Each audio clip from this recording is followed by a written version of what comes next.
Hola, ¿qué tal? Soy Dani Mantilla y estamos aquí en Kinótico, donde en San Sebastián hablamos con el talento nacional e internacional en colaboración con Fred Film Radio. Hoy estoy con un director, Guto Parente, brasileño. Sí. Correcto. He estado a punto de decir portugués. Brasileño. Que está presentando la película Extraño Camino. Está en la sección Horizontes Latinos y vamos a hacerla en inglés porque habla muy bien inglés. Guto, welcome. Thank you. How you doing?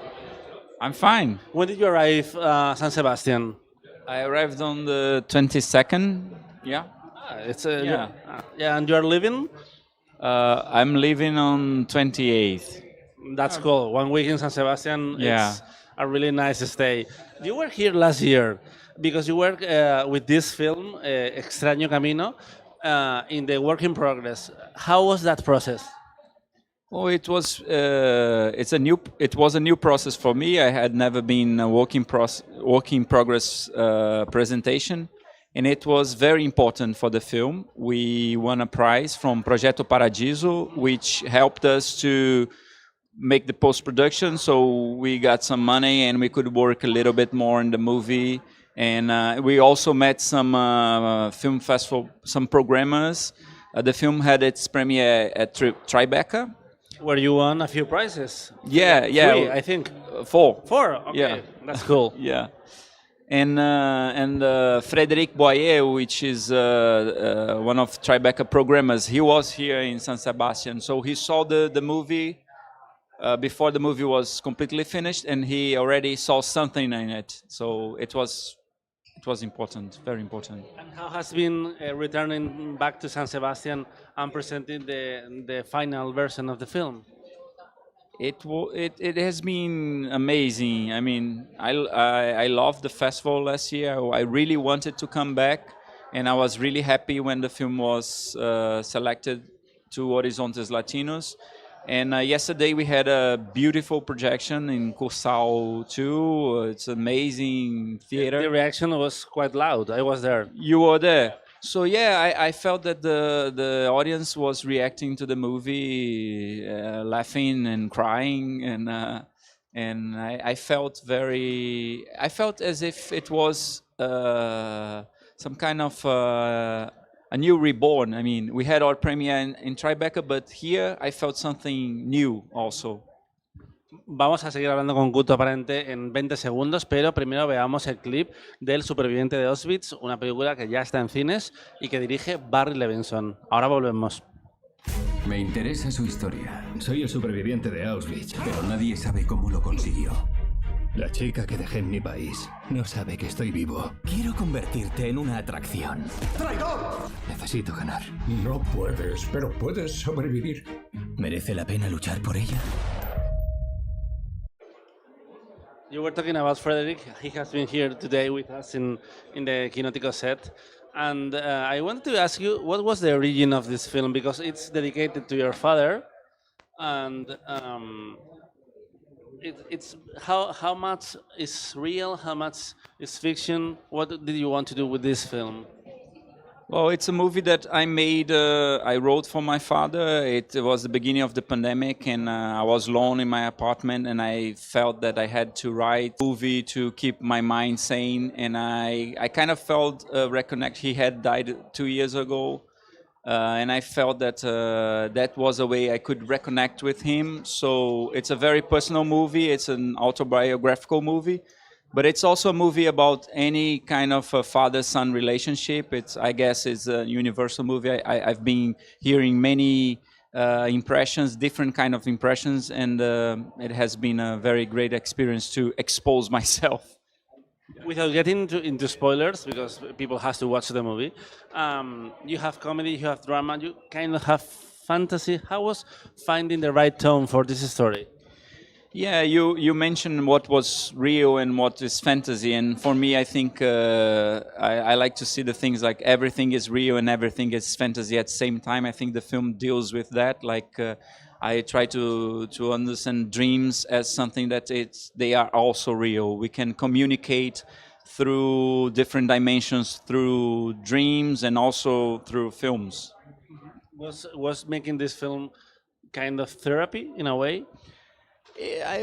Movie making is always a therapy. Any movie you do, you start a movie, you never know how it's going to end. And I think for some reason, yes, I think it was very healing for me. And I feel that it can be very healing for the audience also, because the movie is set during the pandemic, and I mean during the pandemic, almost everyone I know had lost someone or know someone who lost someone. So it's a movie dedicated to all our dead. I want to ask you because yesterday the Argentinian film La Práctica was shown here in the official section, and the director said that he thought that it's important that you also have like comedy films from Latin America, because you always see really intense and dramatic portraits of life there. Do you agree with that? I do. I think we have a great sense of humor, and I come from a region in Brazil which is very well known nationally for the humor. We have many comedians, and I think in the cinema we still have to laugh louder. I mean, this movie, A Strange Path, deals with a very intimacy and a very sensitive theme, but I think the sense of humor is a way that we can get deep into the things without like wanting to die. I mean, we need to face the difficulties in life, to face death, to face mourning, to face loss. But I believe that sense of humor is a way to do it in a better way, in a healthier way. The film is set during COVID. When did you start filming the production? We start filming in June 2021. It was right after the second worst wave of COVID in Brazil. We were financed by an emergency fund that had to be done by that time. So yeah, the movie was written during the COVID. It was shot during the COVID. Okay. I have to confess, it was like a little bit bizarre to watch a movie set in that time. Yours is not the first one in the festival. Also, the film by Puyu, Christy Puyu, is set during COVID, and it's like, are we ready to go back to that period of time? I was going to ask you if you consider that yourself, maybe removing that part of the story, but if you did it during COVID, it was already there. So you have made 10 movies, and you're only 40 or 39, I'm not sure.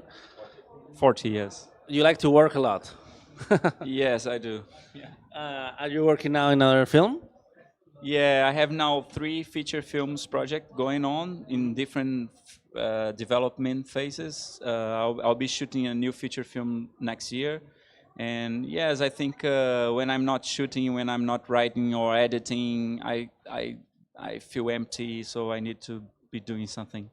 All of your movies are quite short, and sometimes in the industry and the press, there is a debate about if movies are too long. Nowadays, even festivals, you can go to Cannes, and there are a lot of 3-hour movies. Yours, in this case, is like an hour and 24 minutes, but you have 1 hour 10, 1 hour 5. Do you like to keep it short? It's maybe a money thing, or both? Well, I think each movie has a reason for its length, but I also work as an editor, so I'm very attached to the rhythm, and I'm always searching for like the perfect rhythm. I don't want to have nothing. I don't want to have any leftovers in the movie, so I keep working for a long time in the editing. It's interesting because there are very few filmmakers that are also editors, that you see the credits and they're there. It's quite rare. Why do you think is that? I think that sometimes it's very important for a filmmaker to have someone else editing because it's another look. So even though I edit my own films, I always work with other people. I have in this movie, I have 3 other editors in this movie, which is Victor Costa Lopes and Tiziana Augusto Lima, which is the producer, and also she acts in the movie, and Thais Augusto, who is the production designer, is also editor. So we are kind of editors' family, I could say. What's the current state for Brazilian cinema? How Brazilian cinema is now. Right now. Yes. How do you think it's the industry? I guess we are more optimistic now than we were a few years ago. Like we've just been through a very difficult moment in Brazil. We had this fascist government for 4 years, and we got rid of it last year. So we now have a Ministry of Culture that was extincted by the previous government, and now we are starting to have the funds again. And I think the movie industry is kind of excited to come back, like to a big intensity of productions. That's how we feel. Because Brazil is a very big market indeed. It is, and I think we have a lot of potential. I mean, now I still see few Brazilian movies in the most important film festivals, and I believe that maybe next year or in few years we will have much more Brazilian movies, and we will catch more attention from the international market, much more than we've been doing the latest years. I think. You were saying earlier that you're supposed to be filming next year. Can you tell us something about that project? Oh, the project's called "The Future Belongs to God," and it's a comedy about this producer trying to strangle to make a movie while she's 8 months pregnant, and the ex-husband director just ran away. That sounds fun. If our friends who are filming like to ask a question, what film changed your life and how? Oh, it's very hard to choose only one movie, but I can, for now, I will choose Pulp Fiction, because it was the first movie that I edited. How was that? I was very young, 1994, the movie was released, and I was very intrigued by the timeline of the movie. So I got 2 VHS, and I put the movie in the chronological order, like editing like this. So I guess this was my first editing experience, editing Tarantino's movie. Did you do the same with Memento years later? I didn't. I could, but I mean, I can say that the Tarantino's version is better than mine. Well, maybe, maybe not. We don't know. Thank you, though. It's been a pleasure. Thank you. Enjoy San Sebastián. Seguimos con más entrevistas en kinótico.es, la primera con K, la segunda con C, y dentro de poco tenemos a Janina, a Neon, la distribuidora, un montón de gente va a pasar por aquí esta tarde. Hasta pronto.